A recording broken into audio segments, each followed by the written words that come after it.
The Teenage Mutant Ninja Turtles are being hunted like criminals because apparently they are criminals, murderers, framed of course, but no one knows the truth. So now New York City, the home they choose to protect, now wants them dead. What a terrible day. And to top it all off, Donatello gave himself up. Really? What the hell?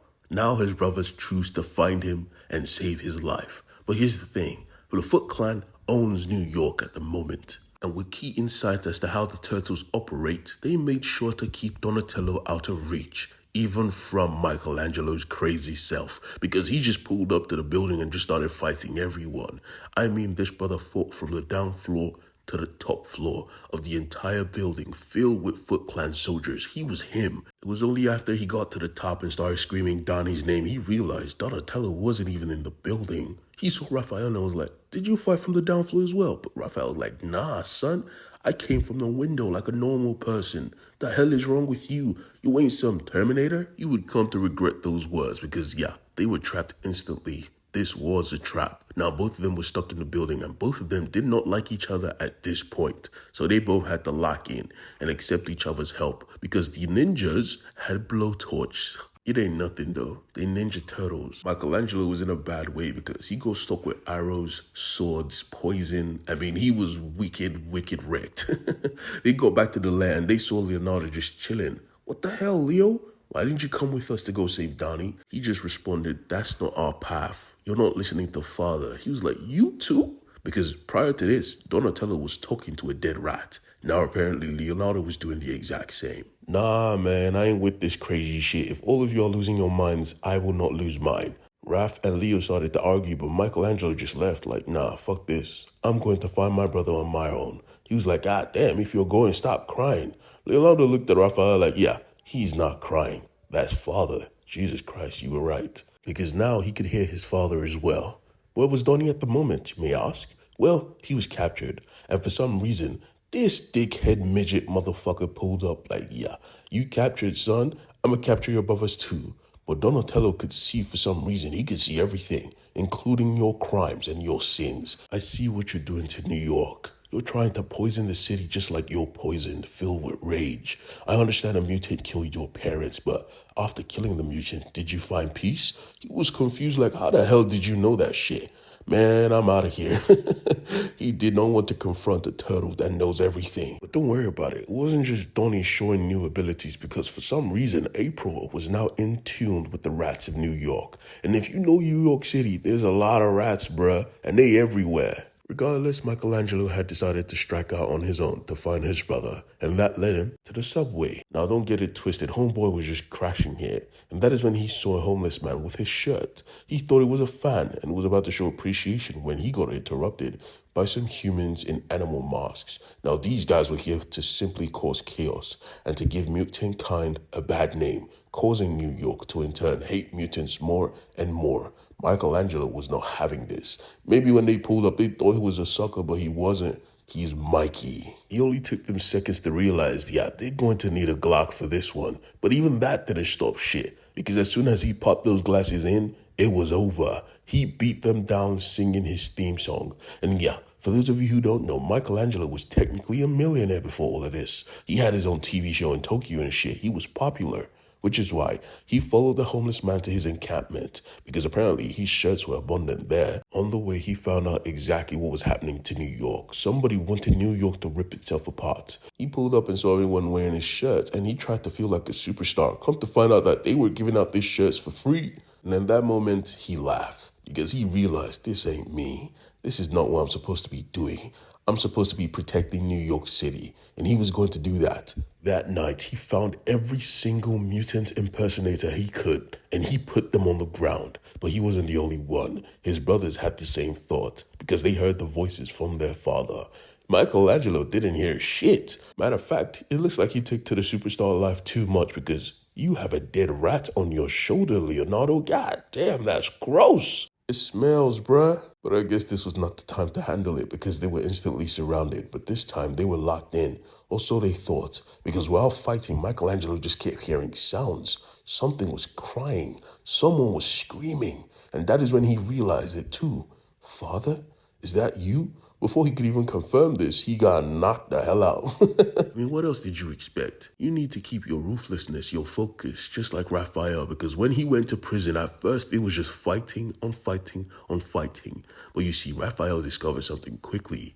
He loved his shit. I mean, this was peace. Every single time he was knocked out and taken to his room, he slept with a smile. He loved prison, just like his father said. But this was different. Waking up in this cage was different. What the fuck? Where are we? Donatello said, yeah, we're in this together, brothers. They all turned around and saw their brother. They were happy to see him, and apparently they thought he ran crazy and just died.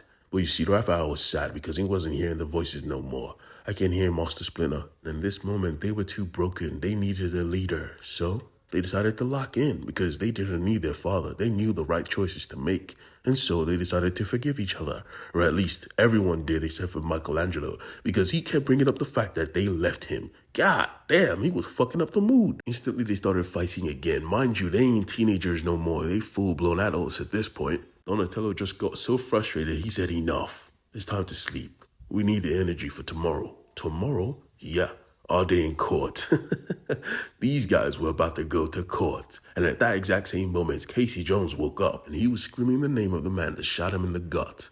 Hale. Where was Hale at the moment? He went for a walk. And in that walk, he did some practice in convincing people to do bad things, because he convinced 2 homeless people to fight, 1 man to murder. He went to the homeless encampments that Michelangelo was just at and made them burn it down themselves. He was a lawyer for real, and he intended to make the turtles incarcerated for the rest of their lives. The day in court pulled up, and he gave the most beautiful argument ever. I mean, everyone was convinced. Even Michelangelo and Leonardo were like, yeah, maybe we did that shit, you guys. But you see, Donnie thought different. He came here with honesty.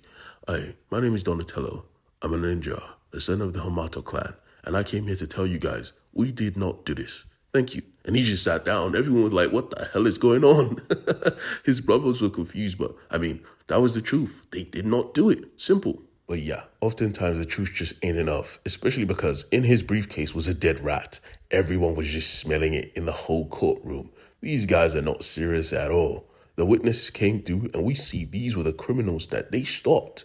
Every single one of them was speaking bad about them. It was just getting worse and worse, and it was about to get worser. Because in that same courtroom, Raphael saw the 3 ninjas that actually killed the warden, the crime they were being accused of, and he couldn't control himself. He instantly attacked, and they smiled because they knew this was exactly what they wanted. Now the court and the judge had seen their violence firsthand. There was no redemption, no saving them. They were guilty.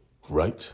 Well, they have a freaking friend that could do practically anything. Because for some reason, people forget April O'Neil was an investigative reporter. That was her first job. She was never going to let her friends die in prison. And we see her skip forward into this motherfucker Hale, going to Karai and asking for more soldiers. Bebop and Rocksteady were like, who the hell do you think you're talking to? He actually had to comport himself and say, my bad. I apologize. I just need to speak to Karai, please. They allowed him, of course, because they knew as soon as he touched the door, he was going to be fried. But there was no need. Karai opened the door herself. I made it clear. I demanded no disturbance. I gave you the foot. Explain what's going on now. And so he explained, I mean, I did like you commanded. I got the turtles under control. I was about to put them in prison for life. But you see, something went on. The people, they revolted. They came through. I tried to stop them with my guards, of course. But what was I supposed to do? Donatello, the smart one, apparently used some of them as witnesses. And worst of all, when I tried to argue, the judge was not on my side. I mean, I tried my best. But apparently the turtles are real heroes. They do good shit. Every single one of them had fan base of their own. Even the one with the dead rat and the mad one. I tried, Karai. Honestly, I tried to exert all my power, but apparently they had evidence too. Because apparently their friend snuck into my office and took all the files. Every single one of them, including the video of my ninjas killing the warden and the video of me bashing the guy's head in. I mean, I tried, Karai, but apparently they had everything. Now I was convicted. I had to leave that place. I had to escape. Oh, thanks for the Foot Clan anyway. They did okay, but I mean, when I needed them the most, they weren't there. This dickhead told the Foot Clan to beat down innocents, forgetting the fact that Foot Clan are honorable guys, but still, they did it because he asked. This in turn actually gave the Turtles reason to lock in. I mean, New York needed their heroes, and these guys were all they got. So yeah, the Turtles were free, and they were beating down ninjas left and right. It was a family affair. It was awesome. Hale started screaming, "Kill the innocents! Kill them all!" But the Foot Clan said, "Hell fucking nah. You have been leading us dishonorable all this time, and now you're asking us to murder for you? God damn, nah. If you want to kill, kill the innocents yourself, motherfucker." And Homeboy was actually about to do it until April knocked his teeth in. Idiot. What the hell do you think you're doing? Which brings us to now. He wanted more men, and he was asking Karai, who currently wasn't so nice because she was possessed by a freaking dragon. How dare you? I told you to keep the turtles distracted, not prison. Idiot. Nah, this is your fuck up, and you are going to take care of it yourself. Don't worry, you have help. Many help. Meaning, I'm going to feed you with multiple DNAs of creatures. You will no longer be a man. You will be a terror. I mean, life in New York is tough because the Turtles just got saved, literally. They were about to chill and just bond, and then they saw him. What the fuck is even that? He was coming, and he looked like a demon, bruh. The next issue is finna be fire, and I'm here for it. Please do not forget to leave a comment, click the subscribe button, or maybe just drop a tip. Thank you. Goodbye.